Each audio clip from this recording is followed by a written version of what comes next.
गर तुम न सुनोगे तो मेरी कौन सुनेगा। आज जो इसाले सवाब की नीयत से इस महफिल को सजाया है जनाब मरहूम छोटे का कि इसाले सवाब के लिए इस महफिल में हम और आप जमा हुए। अल्लाह उनकी मग़फ़िरत फरमाए, उनकी कब्र पर रहमतों की बारिशें नाज़िल फरमाए, जन्नत में आला से आला मक़ाम अता फरमाए। अल्लाह इस ज़िक्र खैर की महफिल के सदक़े वसीले उनके सग़ाइर व कबाइर गुनाहों को माफ़ फरमाए। मोहतरम, बस चंद ही मिनट में बोलूँगा क्योंकि तकरीबन 11:30 सवा 11 हो चुका है और हमारे बाहर से आए हुए मेहमान भी हैं। ज़िंदगी रही तो इंशाअल्लाह फिर हमारी और आपकी गुफ्तगू होगी इंशाअल्लाह। क्या हज़रत कोई मैं बहुत बड़ा मुक़र्रिर नहीं हूँ, बस अपना से एक तालिब इल्म हूँ और बस दुआ करें कि अल्लाह ये तालिब इल्म की जो ज़िंदगी है अल्लाह इसे दराज़ फरमा दे और कुछ हम सबको सीखने और सिखाने की तौफ़ीक़ अता फरमाए। एक मर्तबा दुरूद पाक पढ़ लें। अल्लाहु रब्बुल मुहम्मदिन सल्लल्लाहु अलैहि वसल्लम इबादु मुहम्मदिन सल्लल्लाहु अलैहि वसल्लम। तो मोहतरम मैं अर्ज़ कर रहा था कि ये जो महफिल है ये मामूली महफिल नहीं है। आका नबी करीम सल्लल्लाहु तआला अलैहि वसल्लम ने इरशाद फरमाया कि जहां ज़िक्र महफिल होती है तो वहां बैठने वालों के अल्लाह गुनाह मुआफ़ फरमाता है। तो मोहतरम हम और आप बैठे हैं तो ये अल्लाह का बड़ा एहसान है कि अल्लाह हमारे और आपके गुनाह माफ फरमा रहा है। और ये ज़िक्र खैर की महफिल ऐसी ज़िक्र खैर की महफिल है कि जहां अल्लाह और उसके रसूल का जिक्र होता है तो रसूलुल्लाह तशरीफ लाते हैं। तो मोहतरम हम और आप यहाँ बैठे हैं तो रसूलुल्लाह हमारी और आपकी गुफ्तगू को समाअत कर रहे हैं, सुन रहे हैं। तो मोहतरम मैं आपको बताऊं, एक मर्तबा एक बादशाह ने ऐलान करवाया कि रसूलुल्लाह की ज़िक्र खैर की महफिल आज दरबार में है, शाही दरबार में ऐलान हो गया। जगह जगह जो दरबारी थे ऐलान कर रहे थे कि आज बादशाह के दरबार में, शाही दरबार में रसूलुल्लाह की मीलाद का जश्न मनाया जा रहा है। आप लोगों को दावत दी जाती है कि आप कसीर से कसीर तादाद में बादशाह के दरबार में हाजिर होकर जिक्र खैर की महफिल में शामिल हो। मोहतरम ये ऐलान करवा दिया। जब ऐलान हो गया, होने के बाद एक बेवा औरत थी, उसकी एक बच्ची थी, उसने भी इरादा किया, गरीब थी और मुफलिसी का आलम था, ना अच्छे कपड़े थे ना कोई खाने पीने का खास इंतजाम था, लेकिन आशिक़े रसूल थी, रसूलुल्लाह से बेपनाह मोहब्बत किया करती थी और वो बच्ची वो भी बड़ी मोहब्बत किया करती थी। उसने अपनी वालिदा से कहा कि अम्मी जान, मैंने सुना है कि जहां अल्लाह और उसके रसूल का जिक्र होता है, रसूलुल्लाह की मीलाद मनाई जाती है, तो वहां रसूलुल्लाह तशरीफ लाते हैं। आज शाही दरबार में रसूलुल्लाह की मीलाद मनाई जा रही है, क्यों ना हम और आप चलकर बादशाह के दरबार में हाजिर होकर रसूलुल्लाह की मीलाद में शामिल हो जाए और उस लिस्ट में हमारा और आपका भी नाम हो जाए जहां रसूलुल्लाह तशरीफ लाते हैं। तो मोहतरम इतना कहना था तो वालिदा ने मना कर किया कि ए बेटा, वो शाही दरबार है, हमारे पास तो अच्छे कपड़े भी नहीं हैं, हम किस मुंह से उसकी बारगाह में जाएंगे और उनके दरबार में जाएंगे, हो सकता है हमें वापस कर दिया जाए। तो मोहतरम उस बच्ची ने जिद की, रोने लगी, परेशान होने लगी, कहने लगी कि नहीं अम्मी जान, मुझे जाना है। खैर वालिदा खुद तैयार हुई, अपनी बच्ची को तैयार नहलाया धुलाया, उसे भी तैयार किया, बादशाह के दरबार में हाजिर होने के लिए चल दी। जब पहुंची वहां तो शाही दरबार के दरवाजे पर दरबान ने रोक दिया कि तुम्हारे पास है एंट्री वो बच्ची कहने लगी, उसकी वालिदा कहने लगी, नहीं हमारे पास कोई कार्ड नहीं है, कोई एंट्री कार्ड नहीं है। तो बादशाह के दरबारी ने दरबान ने ये कहा कि तुम्हारा अंदर दाखिला हो नहीं सकता, तुम यहीं ठहरो। तो वो बच्ची रोने लगी, कहने लगी कि इसमें कौन सी पाबंदी है, रसूलुल्लाह की मीलाद है, ऐलान कराया गया था, फिर क्यों रोका जा रहा है। तो मोहतरम दरबान कहने लगा कि नहीं, बादशाह ने ऐलान किया था कि जिसके पास होगा वही अंदर दाखिल होगा, उसके बाद कोई दाखिल नहीं होगा।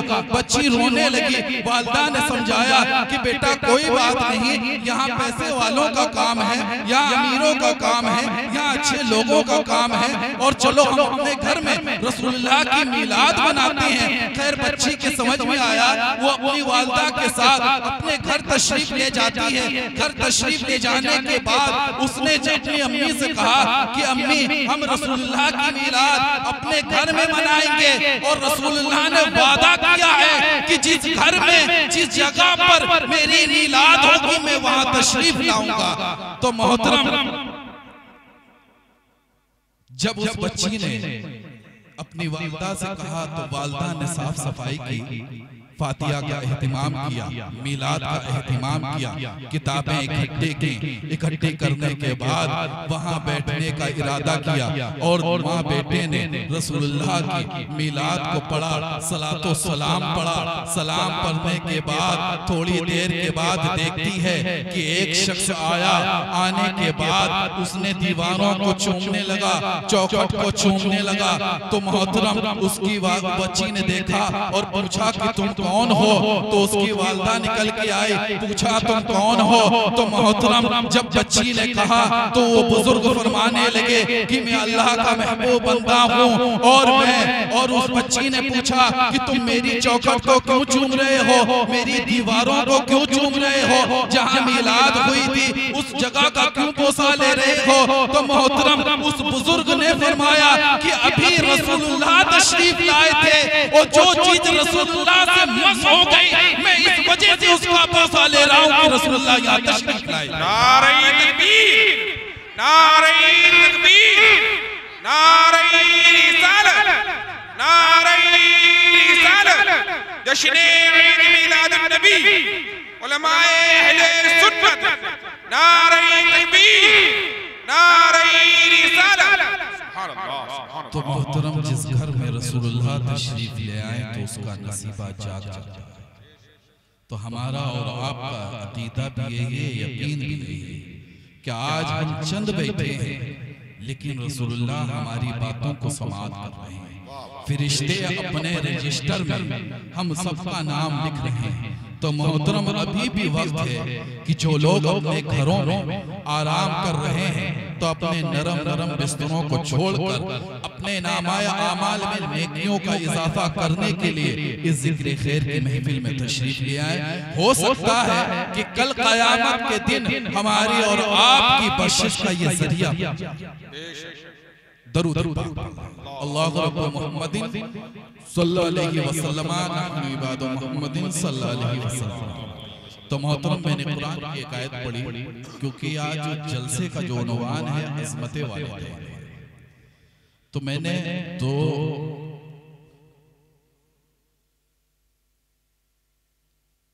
मर्तबा आपसे बताया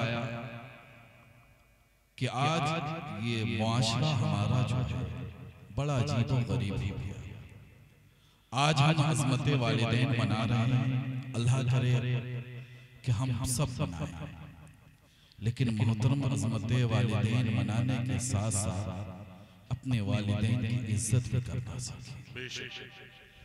मोहतरम होता ये है क्योंकि मैं एक मामूली सा आदमी हूँ और अक्सर बेशतर मैं देखता हूँ कि बेशुमार मैं पंचायतें भी करता हूँ, ये अल्लाह का बड़ा एहसान है। और बहुत सी शिकायतें ये आती हैं कि मेरा बेटा बात नहीं मान रहा, शराब पीने लगा है, जुआ खेलने लगा है, तरह तरह की बुराइयां उसके अंदर मौजूद हैं। ऐसा तावीज बना दीजिए कि जिससे ये बुराइयां उसकी खत्म हो जाए। तो मोहतरम कुछ चीजें ऐसी होती हैं कि जो आज हम कर रहे हैं अगर हम अच्छा करेंगे तो हमारे साथ अच्छा होगा, अगर हम बुरा करेंगे तो हमारे साथ बुरा होगा। मोहतरम, मैं अपनी माँ और बहनों से भी गुजारिश करता हूँ कि वो भी जरा कान लगाकर सुने कि अगर आप अपने बच्चों की अच्छी परवरिश करेंगे तो कोशिश ये होगी कि आपका बच्चा हाफिज कुरान या आलिम दीन बने। और अगर आपने अपनी गोद में बच्चे को लेकर टीवी देखी, फिल्में देखी, नाटक देखे, खुराफात की, चुगली की, बुराइयां की, तो मेरी माँ बहनें सुन लें, वो असरात आपके बच्चे के अंदर दाखिल हैं। और मैं बातें पढ़ी लिखी ही करता हूँ, लफाजी नहीं मानता। और मेरा एक पैगाम है, आप तो को ऐसा होना चाहिए कि जैसे बाबा फरीद गंजे शकर की माँ थी, आपको ऐसा होना चाहिए कि जैसे हजरत महबूब इलाही की माँ थी, आपको ऐसा होना चाहिए जैसे गौसे पाक की माँ थी, आपको ऐसा होना चाहिए कि आप जैसे कि सकाकी नवाज की माँ थी। मोहतरम, उनके नक्शे कदम पर चलने की कोशिश करें। बाबा फरीद गंजे शकर अलैहि रहमत व रिज़वान वाक़िया सुना हुआ है, दूसरी उर्दू या तीसरी उर्दू का यह वाक़िया है। बाबा फरीद गंजे शकर का बचपना है और उनकी माँ ने जब वो नमाज के लायक हो गए तो उनकी माँ ने तलकीन की कि बेटा नमाज पढ़ा करो, अल्लाह ने नमाज फर्ज की है और नमाज नहीं पढ़ोगे तो अल्लाह उसकी सजा देगा, गुनहगार होगे, अल्लाह नाराज होगा। तो मोहतरम, बचपने का आलम है। तो बाबा फरीद बोले कि माँ, अगर मैं नमाज पढ़ूंगा तो मुझे क्या मिलेगा? तो उनकी माँ की जबान से निकल गया कि तुम्हें शकर मिलेगा। तो मोहतरम, मैं बताना चाहता हूँ, इस वाक़ये में सबक बहुत है और बातें तो बहुत सी हैं, लेकिन मैं एक पैगाम देकर बस रुखसत होना चाहता हूँ। दरूद पाक पढ़ लें। अल्लाहु रब्बु मुहम्मदिन सल्लल्लाहु अलैहि वसल्लम नहनु इबादु मुहम्मदिन सल्लल्लाहु अलैहि वसल्लम। तो मोहतरम, बाबा फरीद ने कहा कि माँ, नमाज पढ़ूंगा तो क्या मिलेगा? तो माँ ने कहा कि बेटा नमाज पढ़ोगी तो शकर मिलेगी। तो मोहतरम, बाबा फरीद ने नमाज पढ़ना शुरू कर दी। 5 वक्त नमाज पढ़ते, माँ उनके मुसल्ले के नीचे शकर की एक पुड़िया रख देती। और एक दिन वो आया कि बाबा फरीद नमाज के आदी हो गए और एक दिन दोस्त अहबाब के साथ जंगल की तरफ निकल पड़े। और जब नमाज का वक्त हुआ तो बाबा फरीद बोले कि आज हम और आप यहीं जमात के साथ नमाज पढ़ेंगे, सब लोग मिलकर नमाज पढ़ेंगे। तो जो सवाल बाबा फरीद ने किया था वो सवाल उनके दोस्तों ने भी किया कि हम अगर नमाज पढ़ेंगे तो हमें क्या मिलेगा? तो बाबा फरीद कहने लगे कि अगर हम नमाज पढ़ेंगे तो अल्लाह हमें शकर अता करेगा। तो मोहतरम, उनके दोस्त अहबाब भी खुश हो गए, लेकिन इधर माँ तड़पने लगी, बेचैन होने लगी, अल्लाह की बारगाह में दुआ करने लगी। उन्होंने मुसल्ला बिछाया, मुसल्ला बिछाकर अल्लाह की बारगाह में नमाजें पढ़ी। नमाज पढ़ने के बाद अल्लाह की बारगाह में हाथ उठाए कि ऐ परवरदिगारे आलम, जब तक बाबा फरीद यहाँ मेरे घर में था तो मैं शकर की पुड़िया रख दिया करती थी। आज वो जंगल में है, लेकिन मेरा दिल बोल रहा है कि फरीद नमाज पढ़ेगा, क्योंकि वो उसकी आदत में शुमार हो चुका है। ऐ परवरदिगारे आलम, आज मेरा भरम रख ले, आज मेरी इज्जत रख ले, कहीं ऐसा ना हो कि मेरे साथ साथ तेरी भी बदनामी हो जाए, एक माँ बदनाम हो जाए और खुदा के ऊपर भी एक इल्जाम लग जाए। माज़अल्लाह, अस्तगफिरुल्लाह, इतना कहना था। उधर बाबा फरीद ने अपने दोस्तों के साथ नमाज पढ़ी। नमाज पढ़ने के बाद जब अपनी जानमाज से मुसल्ला उठाया, मुसल्ला उठाने के बाद देखा कि अल्लाह ने कुदरती तौर पर शकर अता कर दी। नारे तकबीर, नारे तकबीर, नारे रिसालत, अज़मते वालिदैन, रिफ़अते वालिदैन, शाने मुस्तफ़ा, नारे तकबीर, नारे रिसालत। सुभान अल्लाह, सुभान अल्लाह, जिंदाबाद, जिंदाबाद। तो मोहतरम, ये वो बाबा फरीद की माँ थी और अल्लाह ने ऐसी इज्जत रखी कि अल्लाह ने गैब से मदद फरमाई और बाबा फरीद के मुसल्ले के नीचे शकर मौजूद थी। मोहतरम ये माँ की दुआओं का सला है। अगर माएँ चाहें तो हर माँ का बेटा नमाजी बन जाए, अगर माएँ चाहें तो हर माँ का बेटा सच्चा और नेक बन जाए, क्योंकि माँ बच्चे का सबसे पहला मदरसा होता है। अगर माँ ने परवरिश अच्छी की, मोहतरम हमारे यहाँ तो मुआशरा ये है कि कुरान में धूल जमी रखी है, लेकिन कुरान खोलने का मौका नहीं मिलता। हमारी माँ बहनें बातें करने में तो ज्यादा माहिर हैं, लेकिन ये तौफीक नहीं होती कि अगर हम कुरान पढ़े हैं तो हम कुरान को खोल कर कुछ वक्त उसकी तिलावत करें। कुरान एक ऐसी मुक़द्दस किताब है कि आप जिस नीयत से पढ़ेंगे अल्लाह वैसी चीजें आपको अता करेगा। आप अगर परेशान हैं तो आप कुरान की तिलावत करें, आपकी परेशानियां दूर हो जाएंगी। आप अगर बीमार हैं, कुरान शरीफ की तिलावत करें, पानी में दम करें, अपने ऊपर दम कर लें, आपको शिफा मिल जाएगी। आप क्योंकि मोहतरम तावीज़ है क्या? तावीज़ ये कुरान के आदात हैं, और सबसे बड़ा तावीज़ तो आपके घर में है। अगर आप उस तावीज़ को खोल कर पढ़ लें तो मोहतरम बलाएं, बीमारी सब खत्म हो जाएगी। तो मोहतरम दुआ तावीज़ करना है अच्छी बात है, लेकिन जो सबसे बड़ा तावीज़ आपके घर में है उसका भी ख्याल रखें। आप अपने बच्चों को अच्छी परवरिश दें, और अगर आप अपने बच्चों को अच्छी परवरिश देंगे तो कल आपके बच्चे आपकी खिदमत करेंगे। क्योंकि मोहतरम एक इल्म दीन कैसा है, क्योंकि हाफिज आकिब साहब पढ़कर आए तो उन्होंने अहमियत समझी, और अहमियत समझने के बाद साले सवाब के लिए 40 की फातिहा करवाई, इस जलसे को सजाया। उलमा इकराम की और शोरा इकराम के हुफ़ाज़ की एक बड़ी तादाद आपके यहाँ मौजूद है। तो मोहतरम मेरा ये पैगाम है कि आप अपने मुआशरे को थोड़ा सा बेहतर बनाएं, इस्लामी माहौल बनाएं। बच्चा कुरान पढ़ा हो, नमाज का पाबंद हो, तमाम बुराइयों से, तमाम गुनाहों से महफूज रहे। और मोहतरम मेरी इतनी सी गुजारिश है कि आप अगर अच्छे होंगे तो आपकी आने वाली नस्लें भी अच्छी होंगी। अगर आपकी आने वाली नस्लें अच्छी हैं तो मोहतरम हमारा इंतकाल हो जाएगा तो कल हमारी कब्रों पर हमारे बच्चे फातिहा ज़रूर पढ़ेंगे। अगर हमारा मुआशरा अच्छा नहीं है तो मोहतरम जब हम कुरान खुद नहीं पढ़े हैं तो हमारे बच्चे क्या खाक हमारी कब्र पर कुरान पढ़ेंगे।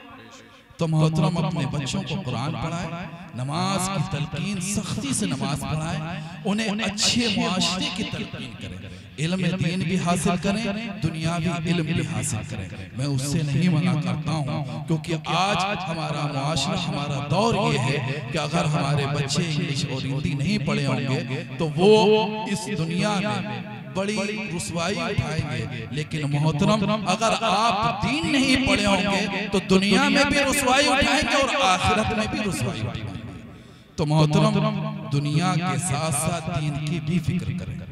आज इनका इंतकाल हुआ है, कल हमारा और आपका भी इंतकाल होगा, लेकिन अपनी कब्र में जाने से पहले अपने कब्र का सामान तो इकट्ठा कर, क्योंकि वहां ना आपके अच्छे मकान काम आएंगे, न दौलत काम आएगी, न शोहरत काम आएगी, न आपकी कसीर औलाद काम आएगी, बल्कि अगर काम आएंगे तो आपके अच्छे आमाल, आपकी नमाजें काम आएंगी, आपके रोजे काम आएंगे, आपने जो ज़कात दी है वो काम आएंगी, आपके हज काम आएंगे, आपके जो अच्छे आमाल हैं, जो नेक काम है, सिर्फ वही काम आएंगे।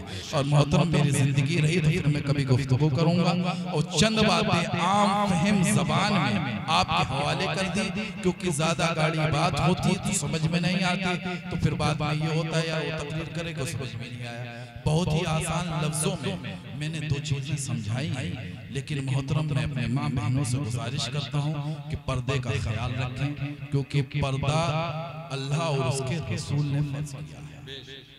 और बेपर्दगी से घूमेंगे चेहरे की रौनक खत्म होंगी, और क़यामत के दिन आपको तरह तरह की सजा दी जाएगी। और अच्छे लिबास, क्योंकि आप पर्दे से रहेंगे तो आपकी बच्चियां भी पर्दे से रहेंगी, आपकी नस्लें भी अच्छी होंगी। और मैं फिर गुजारिश करता हूँ कि अपने मुआशरे को दीनी माहौल में ढालने की कोशिश करें, अपने बच्चे को कुरान पढ़ाएं, नमाज का पाबंद बनाएं और खुद भी नमाज पढ़ें, क्योंकि जब आप खुद नमाज पढ़ेंगे तो आपके बच्चे ऑटोमेटिक नमाज पढ़ने के आदी हो जाएंगे। और मेरी एक गुजारिश है कि आप कस्बा रसूलाबाद में दारुल उलूम उस्मानिया मोहम्मदिया के नाम से एक इदारा चल रहा है जो आपका अपना महबूब इदारा है, तो उस इदारे के लिए आप दिन रात कोशिश मेहनत और मशक्कत करते रहे। मेरे तन्हाई से कुछ नहीं होगा, तो मैं अगर तन्हा मेहनत करूंगा तो ज्यादा तवील उसका वक्त चाहिए। अगर हम सब मिलकर मेहनत करेंगे तो इंशाअल्लाह बहुत जल्दी कामयाब। और मैं उसके लिए कह रहा हूँ, अपना घर नहीं बनवा रहा हूँ, बल्कि अल्लाह के रसूल का जो घर है मैं उसका जिक्र कर रहा हूँ। तो मोहतरम वो एक इदारा ऐसा है कि जिससे हमारी आने वाली नस्लें भी तालीम हासिल करेंगी और हिंदुस्तान रहा, अल्लाह करे पूरी दुनिया के बच्चे आकर उसमें तालीम हासिल करेंगे। मोहतरम जामे अज़हर तो नहीं बना सकता, क्योंकि मैंने अपनी आंखों से देखा है वहां तकरीबन 20 से 25 लाख बच्चे तालीम हासिल कर रहे हैं। तो मोहतरम जामे अज़हर तो नहीं बन सकता फिलहाल, लेकिन अगर अल्लाह चाहे तो वो भी बन सकता है, क्योंकि अल्लाह के दस्ते कुदरत में सब कुछ है। तो मोहतरम उसकी एक शाख ही बना ले, लेकिन वो हमारी और आपकी मेहनत और काविशों से। एक गुजारिश है कि अभी गेहूं कटने वाला है, गल्ला जिसका उश्र आप पर लाजिम और वाजिब है। उश्र जानते हैं कि नहीं जानते? उश्र किसे कहते हैं? उश्र कहते हैं कि खेतियों की ज़कात। क्या? खेतियों की ज़कात। अगर आप अपने खेतों की ज़कात निकालेंगे तो मोहतरम उन खेतों की हिफाजत अल्लाह के जिम्मे हो जाती है। आप अगर खेतों का उश्र निकाला तो आपके खेतों में अल्लाह खूब बरकत अता फरमाएगा, आपके खेतों में आग नहीं लगेगी, आपकी फसलें बर्बाद नहीं होंगी, क्योंकि अल्लाह ने वादा किया है कि जो मेरे हुक्म को मानेगा खेतों की यानी कि आने वाली फसल की उश्र देगा, ज़कात देगा, तो अल्लाह तमाम नुकसानात से महफूज रखेगा। तो मोहतरम पाबंदी से उश्र निकालें, 5वां हिस्सा निकालना है, यानी कि 1 कुंटल पर सिर्फ 5 किलो। पहले तो सुना करते थे कि लोग उंजरी दिया करते थे, तो उंजरी मालूम किस लिए दिया करते थे? जैसे कोई खेत में पहुंच गया, खाली हाथ वापस कर। तो मोहतरम उंजरी से सिर्फ 1 का फायदा था और आपको सवाब भी मिलता था। तो मोहतरम ये उश्र जो है इससे कई लोगों के फायदे हैं, आपका भी फायदा है और आपके इदारे का भी फायदा है। और मोहतरम उस उश्र से आपके जो यतीम और जो गरीब और दीगर बच्चे हैं वो खाना खाएंगे और आपके हक में दुआ। तो पाबंदी से उश्र निकालें, हर आदमी जिम्मेदारी से उश्र निकाले, ताकि आप गुनाह से भी महफूज रहें और अल्लाह आपको उसका बदला भी अदा करे और आपको उसका सवाब भी मिलता रहे। तो अल्लाह की बारगाह में दुआ है इस जिक्र खैर की महफिल के वसीले से अल्लाह मरहूम की मग़फ़िरत फरमाए और जितने भी हमारे हाज़रीन यहाँ भाई बैठे अल्लाह इन सब की नेक जायज़ मुरादों को पूरा फरमाए। जनाब हाफिज़ आकिब साहब, जनाब हाफिज़ दिलशाद साहब और हमारे बहसाए के जितने भी अहबाब और मुहिब्बीन हैं, अल्लाह आप सबको सलामत रखे। जनाब नासिर साहब और लोगों के मैं नाम नहीं जानता, और यहाँ बड़ी तादाद में हमारे उलमाए किराम बैठे हैं, इनकी आप ज़ियारत करते रहें और चलते टाइम सब लोगों से दुआ, क्योंकि मोहतरम ये महफिल है, हो सकता है पता नहीं अल्लाह कब किसकी दुआ कर ले। तो ये तो अल्लाह के महबूब के खास मेहमान हैं, तो इन हजरात से दुआ भी करवाएं और इनके हक में दुआ भी करें। और मोहतरम अदब का हमेशा ख्याल रखें, अदब का हमेशा ख्याल रखें, क्योंकि बानसीब बेअदब बेनसीब।